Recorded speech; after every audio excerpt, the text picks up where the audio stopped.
Everybody, to our final session in our Building for Biodiversity series. So today we're going to be talking about some fall practices and how to plan for winter.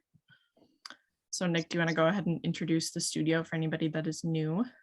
Sure. So if you're just joining us, the studio is a nonprofit community classroom space where we're currently offering a variety of courses on like low carbon, energy efficient buildings and biodiversity. And so this is Elisa's first and what will hopefully be many series on biodiversity and building better homes for people and the insects and animals around the homes.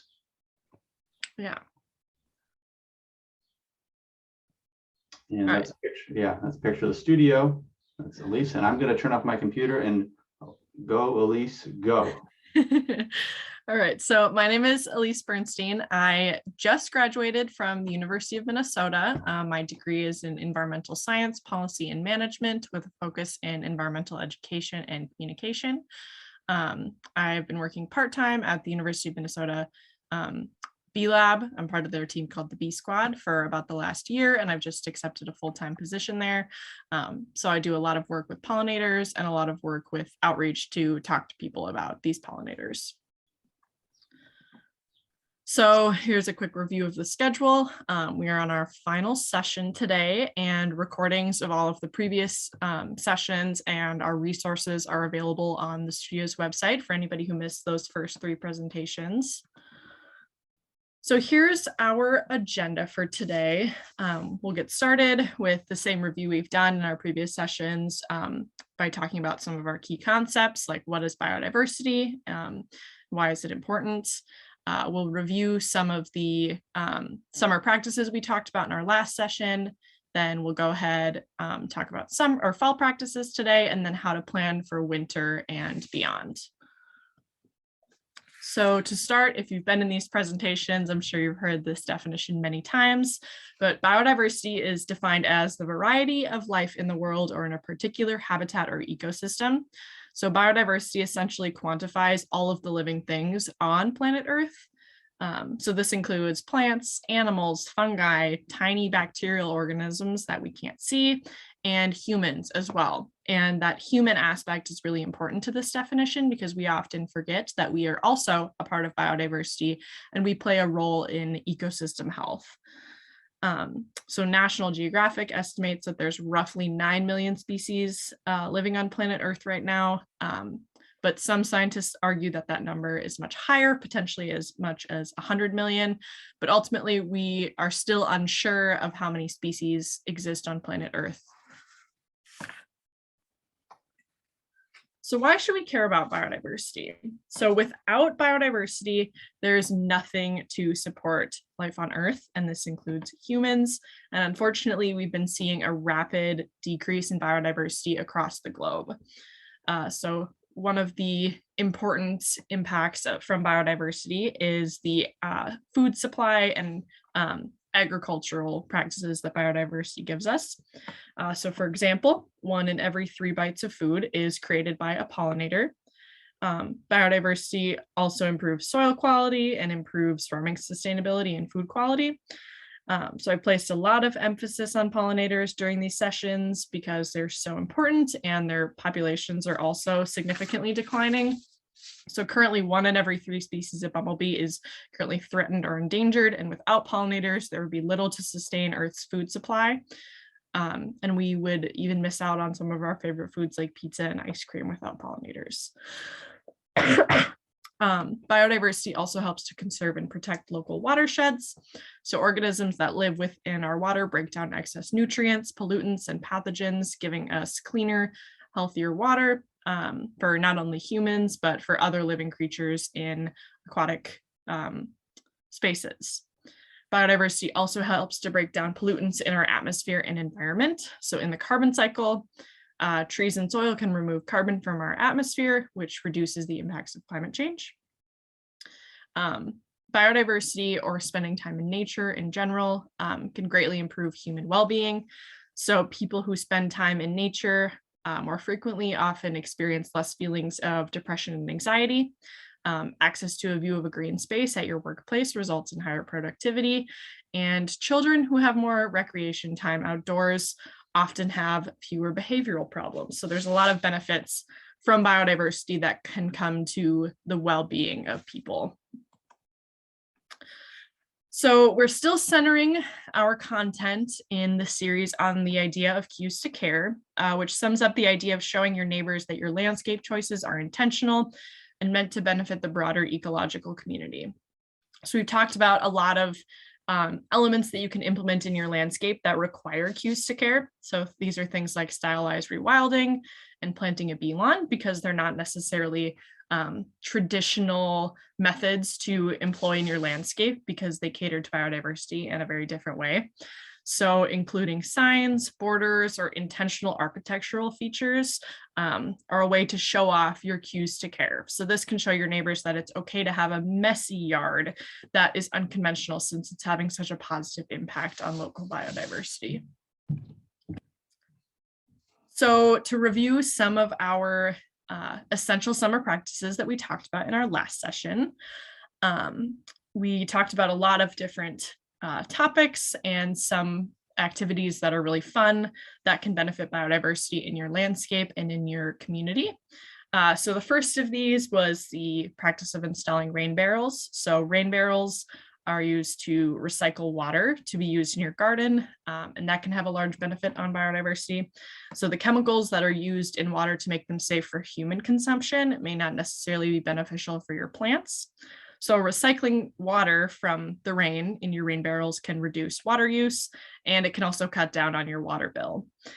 Grow bags are another thing to consider implementing during the summertime. So these are a convenient way to grow fruits and vegetables at home.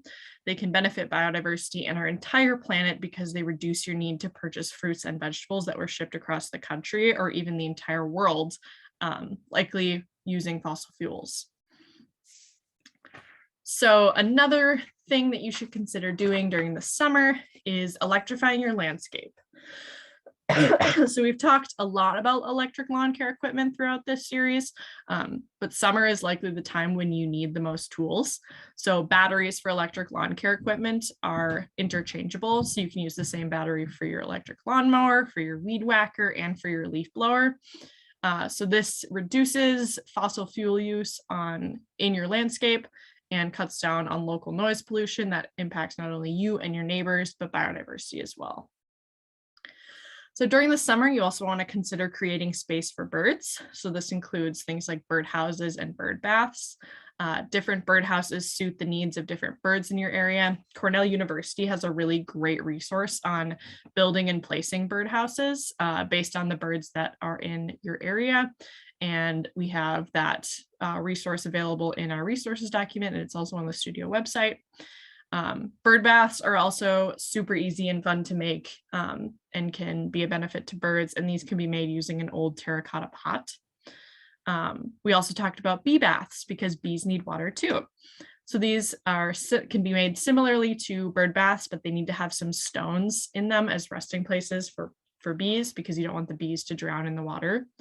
The water in your bee bath should also be changed regularly to prevent the spread of any pathogens that can negatively impact the bees. Building a brush pile is another unconventional method to cater to biodiversity in your landscape that will likely require many cues to care, as it's something most people would probably see as messy, since it's pretty much just a pile of leaves and logs and sticks. But brush piles are great habitats for birds, small mammals, and insects.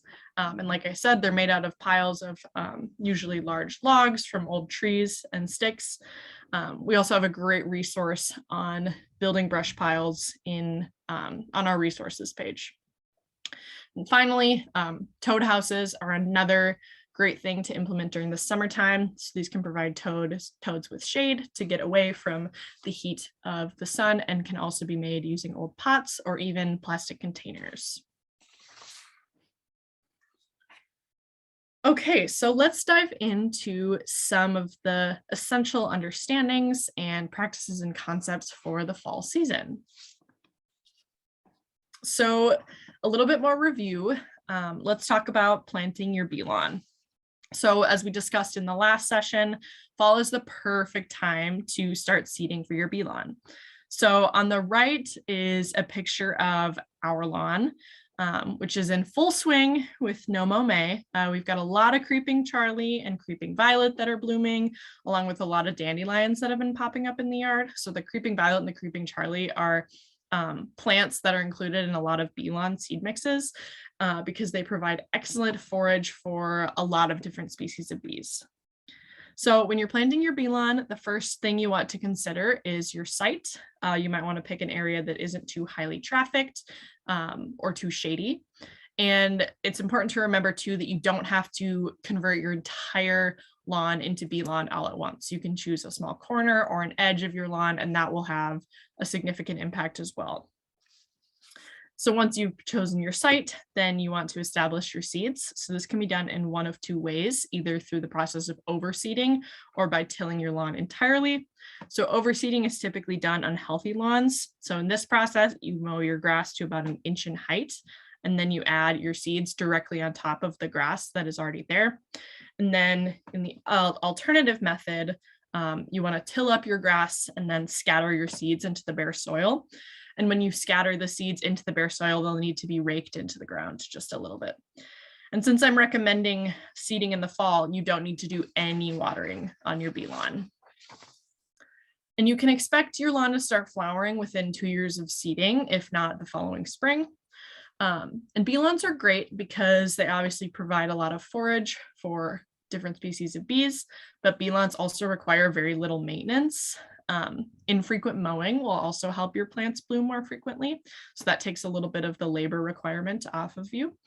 And if you have to mow, it's recommended to set the height of your lawnmower to 3 inches to give those flowering plants a little bit more space.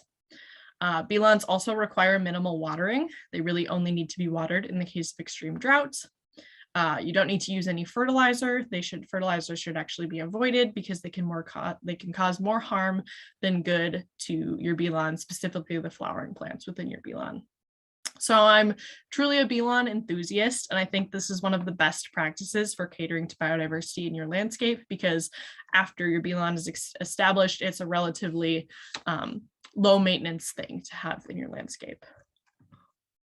So we can't talk about fall without talking about raking. I'm sure that's what most people think of when they think of the fall time. So this is a discussion that's a little bit similar to the history of the lawn that we went through in our second session. Raking has become the norm in society and is really expected when you own a home with a lawn. So let's talk about why we believe we need to rake and where the practices come from. So why do we rake in the fall? So we have an obsession with our lawns and the idea of keeping them short, green, and manicured. As we talked about in the history of the lawn, these spaces are meticulously cultivated by homeowners as a means to meet societal expectations. So there's a belief that keeping a clean and manicured lawn will show others that you are a good neighbor, but there's no evidence to support this claim. And by maintaining a traditional lawn, you are actually doing more harm to biodiversity than you are helping it. So to tie this to the fall, we are raking to continue to meet these societal expectations for our landscapes. We rake leaves off of our lawn in the fall to maintain cleanliness, to show people that we are keeping our grass green and free of anything that is taking away from that greenness. So I've come through a variety of resources to determine the best way to deal with your leaves in the fall. So let's look at a really quick history of the rake. I thought this was pretty fascinating, but 1874 is the earliest point that a rake can be found in the US patent system. Edmund Brown was the creator of the first rake, and he describes his invention as an automatically clearing attachment for iron-toothed dooryard rakes, which shall remove all matter that may be collected between the teeth by simply raising the rake from the ground. And these first rakes look very different from the rakes that we see today. So by 1905, inventor Franklin Lawson created a tool that combined the best elements of the rake and the snow shovel. So you can see that image there on the screen. And I don't think it looks like it would work very well, but I think it's getting a little bit to look a little bit more similar to the rakes that we see today. And by 1929, Camille Rockwin held patents for 5 different rake designs, which are all similar to the modern rake. So the most notable difference between the rakes of 1929 and the rakes of now is that they were made of metal rather than plastic. But by 1974, inventor Harold Eads had developed the molded plastic rake, which is similar, or the most similar to what we're familiar with today. And since these original patents, there have been a lot of other inventions in leaf removal methods, like a hand rake and things like leaf blowers. But should we be raking? So despite these inventions that have gotten us to where we are today, there are many experts who suggest that raking actually does more harm than good to biodiversity and our local ecosystems. Waste from leaf litter can have repercussions on the broader environment as well. So remember that to build a house, you need a foundation. Insects are essentially the foundation in the house of biodiversity. And leaves are really important in helping to sustain these insects, which all trophic levels within the food web need to survive. So let's talk about some of the benefits of not raking. The first of those benefits being improved wildlife habitat. So according to the National Wildlife Federation, the leaf layer is its own mini ecosystem. So leaving your leaves creates a natural habitat for butterflies, salamanders, chipmunks, box turtles, toads, shrews, earthworms, and many other species. And many of these species will lay their eggs in the leaf litter as well as consume the leaves as food. So according to Doug Tallamy, who's a conservation expert that I have referenced many times throughout this series, leaf litter also provides habitat for many of the arthropod predators that help keep garden communities ecologically balanced. So the leaf litter ultimately is providing a lot of beneficial space for a lot of the biodiversity that exists within your community. So another benefit of not raking is an increase in beneficial insects. So bees and other important insects can use leaves as habitat or as a space to overwinter. By leaving your leaves, you are ensuring more habitat space for these insects. So with increased habitat, pollinators and other insects are better able to thrive, which benefits both your garden and our planet as a whole. Remember, without pollinators, we wouldn't have access to our favorite foods. So the images that I have on the screen here are from our yard. We discovered a queen bumblebee was emerging from a pile of leaf litter this week. And it just goes to show that those small changes you make in your landscape, whether it's letting your grass grow or leaving your leaf litter, can have a really positive impact. It's really cool to see how our choice to leave some of our leaves has created this habitat space for the queen bumblebee. And without bumblebees, we wouldn't have foods like tomatoes or kiwis or even cranberries. All right, so leaving the leaves also helps to improve soil health. So this can improve the health of your plants. And as we talked about in our last session, soils with high concentrations of lead and other minerals can be really harmful to bees. So leaving your leaves is a natural way to improve the quality of your soil. The best way to improve your soil health is through mulching your leaves, which we'll talk about in a little bit. So leaving your leaves can also act as natural drought and flood control. So according to Doug Tallamy, leaf litter acts like a sponge and it absorbs huge amounts of water during a downpour. Without the leaf litter to absorb the rain, it may run off into the street and into gutters, potentially flooding streams and rivers.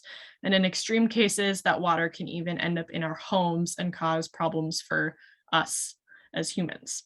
So by leaving waterlogged leaf litter in your landscape, you are taking some of the responsibilities of watering off of yourself. The leaf litter will slowly release its moisture, keeping plants and trees in your landscape well hydrated. This can save you both time and money. So choosing not to rake or leaving your leaves also avoids pollution from leaf blowers. So leaf blowers also create an enormous amount of noise pollution and use fossil fuels. One of the sources that I found described leaf blowers as a public health nuisance that puts a homeowner's trash into someone else's street. So like lawnmowers, leaf blowers contribute significantly to carbon emissions, which contribute to climate change that harms not only biodiversity that you see in the outdoors, but humans as well. Blowing the leaves into the street can also cause algal blooms in nearby waterways. This is because leaves are full of so many nutrients, particularly phosphorus, that can break down and create problems in bodies of water. Algal blooms take out a lot of the oxygen that is in water, which can harm aquatic wildlife. So these algal blooms can ultimately kill wildlife and even harm human health. So reducing raking also saves you time. Raking your leaves into neat piles, scooping them into bags, and putting them out on the curb is very time consuming. The bigger your yard, the more time you have to spend raking up leaves, especially if you have a lot of trees. And by not raking, you have a lot more time to do other activities in your landscape, like implementing more plants, building your brush pile, seeding your bee lawn, making observations, or just enjoying your space.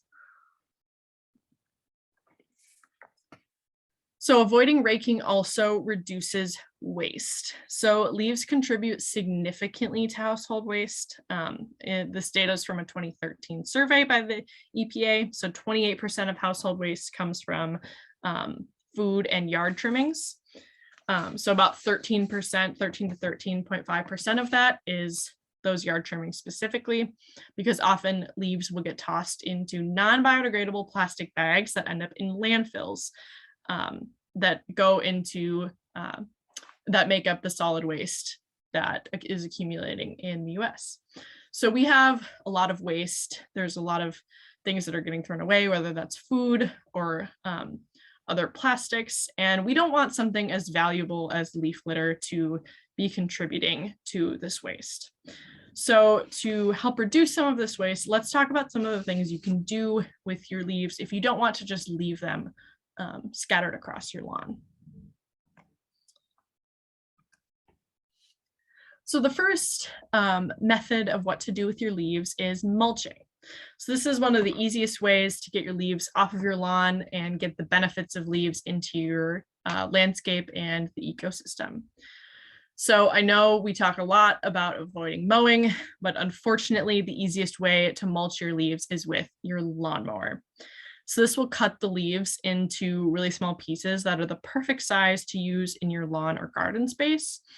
And although lawnmowers can contribute significantly to climate change and can spew fuel into your yard and contribute to noise pollution, the freshly mulched leaves can have a lot of benefits to your landscape. And if you abstain already from regular mowing, I think this might be one instance where you can make an exception to also do something beneficial for your landscape. This process can also reduce your carbon footprint if you are using an electric lawnmower. So you, once you've created your mulch, you can collect it and put it into your garden spaces or let your lawnmower scatter the mulch into the grass.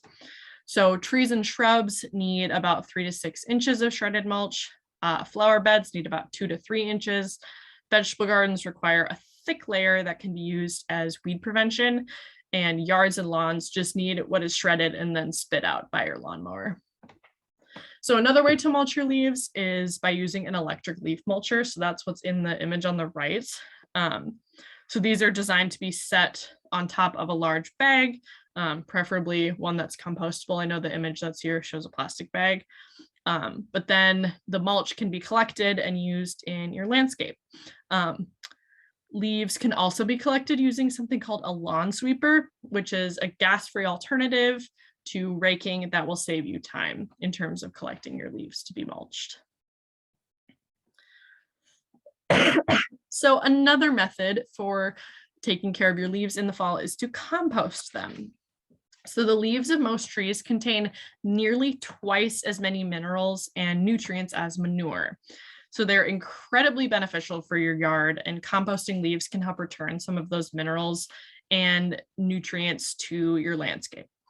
So the first step in composting is to collect your leaves by either raking or using a lawn sweeper. And then you can add these collected leaves into your compost pile. So leaf composting actually requires a lot of nitrogen to help the leaves break down and to ensure the release of those beneficial nutrients. And manure is the best nitrogen supplement for composting, but it's something that most people don't have access to. So cottonseed meal and bone meal are actually great alternatives to manure that can add nitrogen to your soil. Weeds or weedy plants or other green plants from your landscape can be added as additional sources of nitrogen. And these can help to ensure that success of your compost. Shredding your leaves can also help, or shredding at least some of your leaves in the compost pile can also help to aid the leaves in breaking down. So again, the easiest way to do this is with a lawnmower. So you can use your electric lawnmower, or if you have a leaf mulcher, you can use that as well to break the leaves down into smaller pieces. So once you have the leaves in your compost pile, you'll want to turn the compost once every 3 weeks. So turning your compost 3 to 4 times by late spring can ensure that you will have compost ready for your spring planting, excuse me. So what about leaf mold? Leaf mold results when you allow your leaves to just sit in piles and decompose. And although it's called mold, it actually has a lot of benefits to your landscape. So it's similar to compost, but it doesn't have the organic materials like nitrogen. So leaf mold is considered a soil amendment and can do a great job restoring moisture and improving water retention in your soil. So to make leaf mold, you need to gather up your piles of leaves and place them in either a wood or wire bin, and then you want to wet them thoroughly. Some sources suggest transferring your leaves into a large plastic bag with many slits in it, and others say it's fine to leave your leaves in the wood or wire bin. So the leaves hold the moisture incredibly well and will be able to break down in 1 to 2 years, and then would be ready to use along with your mulch or compost in your garden. So another great thing to do with your leaves is to use them in your brush piles. We talked about brush piles in our last session, but leaves from fallen trees can make a great base layer for your brush pile. So like I've said before, the brush piles create wonderful habitats for insects, birds, and small mammals.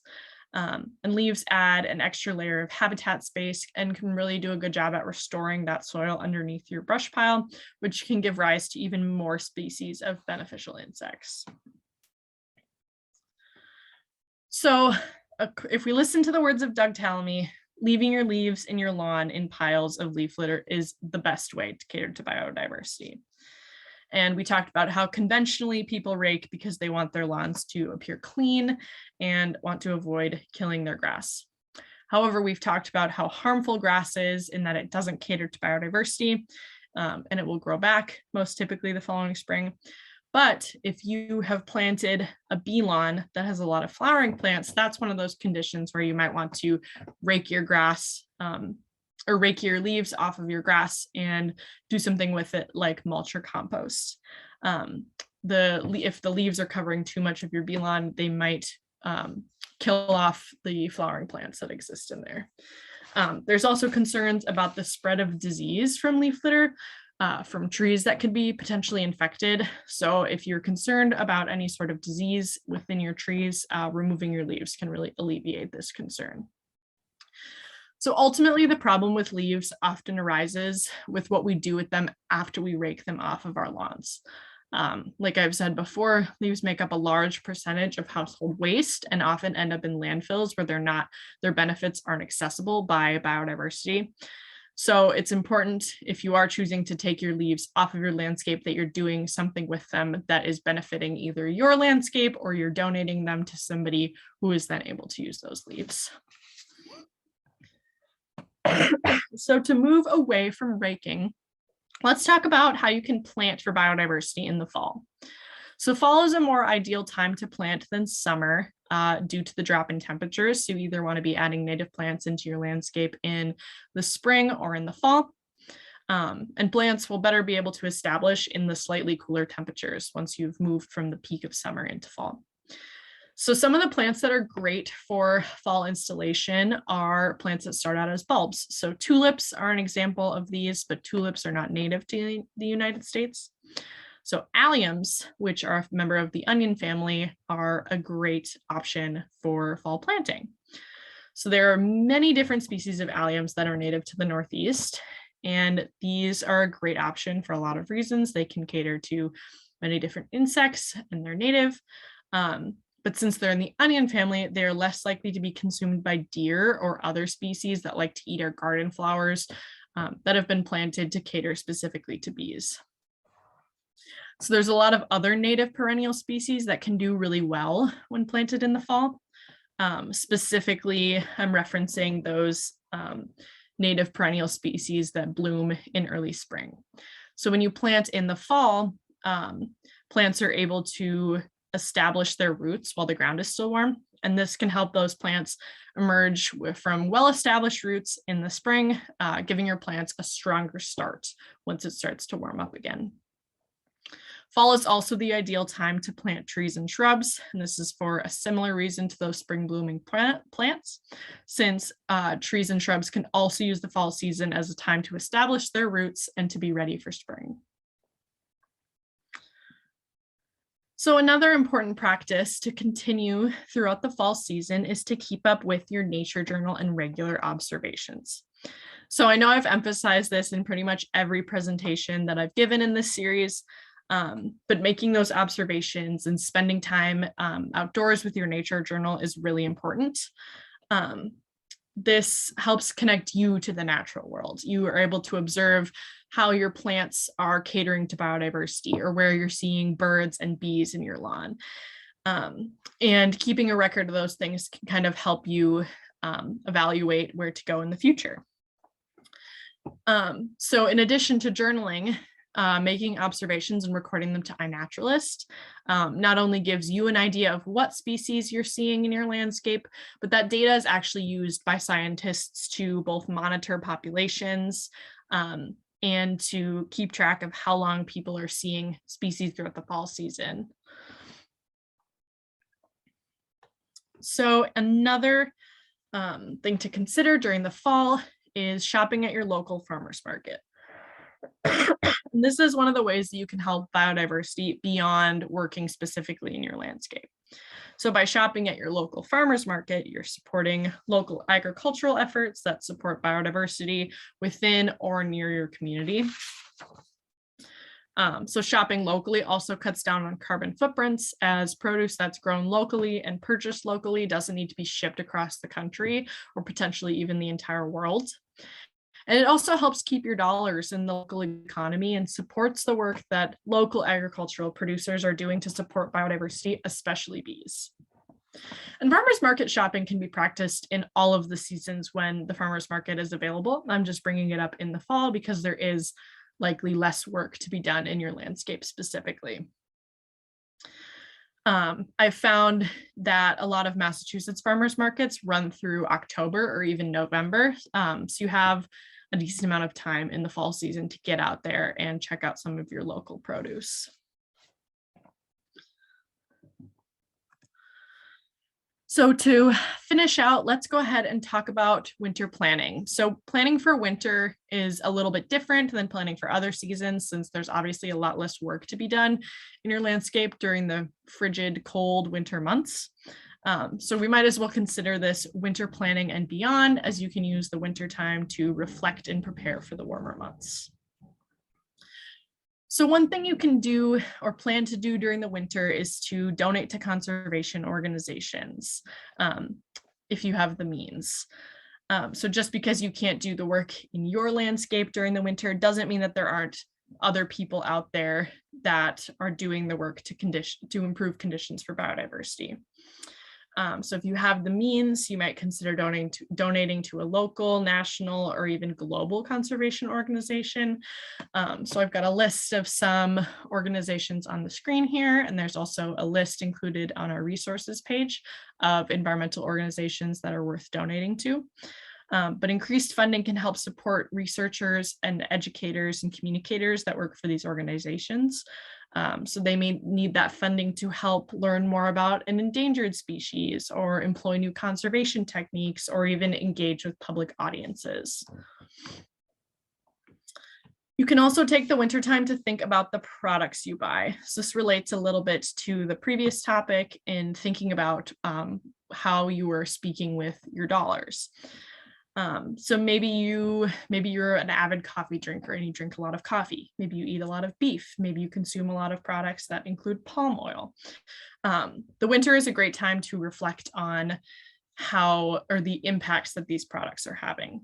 So you might want to ask yourself, are the products that I buy contributing to deforestation somewhere? Are they destroying vital habitats for animals across the world? Are the companies paying their workers a livable wage? And obviously, climate change and environmental problems cannot be solved on a small scale. They cannot be changed by one person alone, but we do have a voice, and the way that we spend our money and the products that our money is going to can have an impact. So maybe you want to take the winter time to do some research on products that are better suited to cater to biodiversity. Maybe you want to switch to products that use sustainable palm oil or purchase fair trade coffee, or maybe you want to reduce your meat consumption. So the wintertime is still a great time to do advocacy and outreach work. So we've talked about this pretty consistently throughout this series, but it can make a significant difference in your community. So the winter is still a great time to engage in this since you're not actively working in your landscape, but you can help inform others in the future as to how they can change their practices to cater to biodiversity. So maybe during the winter time, you want to get involved with your local city council to talk about No Mow May. Planning this campaign in the winter can help your city get on board. Our city, for the first time, is offering No Mow May signs to all of the residents. So the city is officially on board with the campaign, which means that nobody in the city will get fined for choosing to not mow their lawns this month. And the official implementation of something like No Mow May provides everybody who chooses to participate with those cues to care, which can show people that the choice to not mow is intentional. And it can also help to spread awareness on something like No Mow May that a lot of people may not be informed on. So winter is also a great time to reflect and revise. So this is where making those regular observations and keeping a nature journal comes in really handy. So start thinking about some of the changes you made to your landscape and the observations you made during the spring, the summer, and the fall. You might want to ask yourself what worked well. Think about areas in your landscape that successfully catered to biodiversity. So maybe plants that you planted that you notice a lot of bees on, or maybe you put in a birdhouse and you're noticing birds visiting it a lot. Maybe you've chosen to rewild and you're seeing a lot of different species use that space. Think about the plants that you planted and how those are impacting the local ecosystem. If you made a brush pile, did you notice any small mammals using that space as habitat? And maybe you want to think about how your rewilding process is going. And it's important to reflect on your successes, but it's also important to reflect on what you can do better come spring, summer, and fall the following year. So think about what didn't work so well. How could you improve your landscape? What elements could you add to your landscape? Or what could you maybe do even less of? So maybe you want to mow less the following year. Maybe you want to convert a portion of your lawn or your whole lawn to bee lawn seed mix. Maybe you need to implement more cues to care in your landscape, or maybe you want to participate in more advocacy work. The winter is a really great time since you can't necessarily be as hands-on to think about the changes that you've made and think about how you can improve upon your landscape in the following year. So with that, the winter is also a great time to build bee homes, bird baths, toad houses, etc. A lot of the projects we talked about in our last session. And winter can get really cold. I mean, I'm here in Minnesota. I know how cold the winter can get. Sometimes it's too brutal to go outside. And that could be a great chance for you and your kids to get involved in building some of the homes that can benefit biodiversity. So we talked about in our last session, building bee homes and bee baths, bird baths and bird houses. Toad houses and more are great things to implement in your landscape for biodiversity. And we have many resources in our page on the studio's website that are related to how to build and implement these things in your landscape.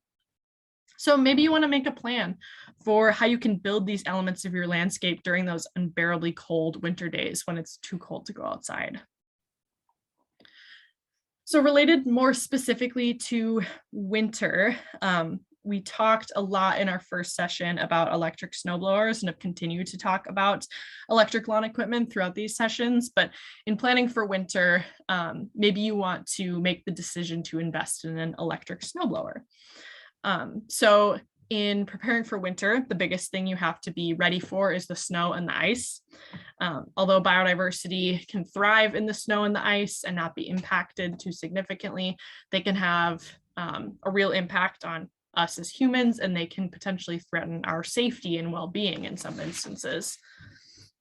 So like lawnmowers, snowblowers dump toxic fuel onto your landscape, which can be harmful to biodiversity, and they create emissions that contribute to global warming. So using an electric snowblower reduces noise pollution and the overall level of emissions. They are relatively easy to use, and if you've already switched to an electric lawnmower, the same battery can be used in your electric snowblower. So another thing to maybe plan for in the wintertime is to invest in road salt alternatives. We talked about this a bit in our first session, but traditional road salt is particularly damaging to biodiversity and its natural habitat, specifically bodies of water. So the salt can damage plants, poison wildlife, and then run off into our water supply, which harms not only animals, but can harm us as humans.